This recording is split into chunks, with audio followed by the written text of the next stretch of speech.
307, 413 নাকি 515 কোন লক্ষ্য ছুঁয়ে দেখবে বাংলাদেশ? বিস্তারিত প্রতিবেদনে। দ্বিতীয় ইনিংসের ব্যাটিং দেখে কিছুটা কি আক্ষেপ করছে বাংলাদেশের ব্যাটাররা? টেস্ট ক্রিকেটের নিয়মে দ্বিতীয় দিনের তুলনায় তৃতীয় দিন শেষে বিকেলে ব্যাটিং কন্ডিশন কিছুটা কঠিন হওয়ারই কথা, কিন্তু চেন্নাইয়ে বাংলাদেশের ব্যাটাররা তৃতীয় দিনেও যেন অপেক্ষাকৃত ভালো করেছেন।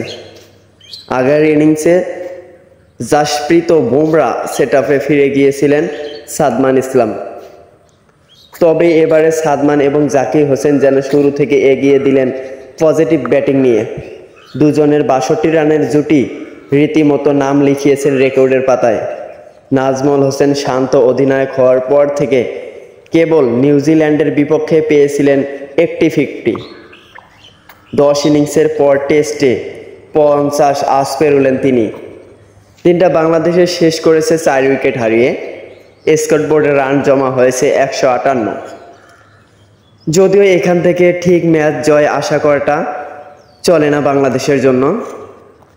টাইগাররা চাইলে নিজের লক্ষ্যকে 3 মাত্রায় নিয়ে যেতে পারে চতুর্থ দিনের জন্য। ক্রিজে থাকা 2 ব্যাটারের প্রথম লক্ষ্য হতে পারে 307 রান।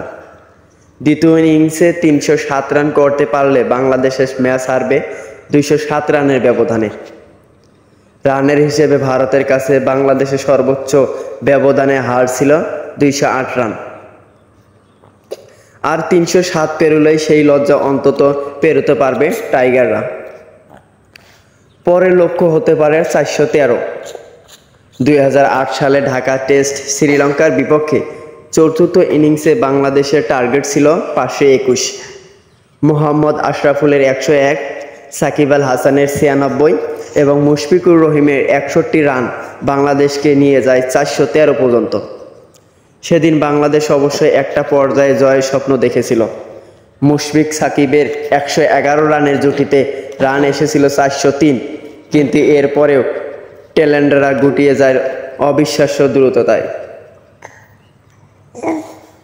চতুর্থ ইনিংসে সর্বোচ্চ রানের রেকর্ড 654। তবে ডারবানে ইংল্যান্ড যখন রান করেছিলেন তখন টেস্টের বয়স ছিল 11 দিন। ইতিহাসে 271তম টেস্ট ছিল সেটি। আর 5 দিনের টেস্টের হিসেবে চতুর্থ ইনিংসে সর্বোচ্চ রান 551।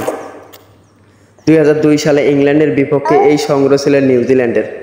বাংলাদেশ কাল কতটা যেতে পারে সেটা দেখাই এখন বড় অপেক্ষা। আপডেট খবর পেতে চ্যানেলটি অবশ্যই সাবস্ক্রাইব করে রাখবেন। ধন্যবাদ।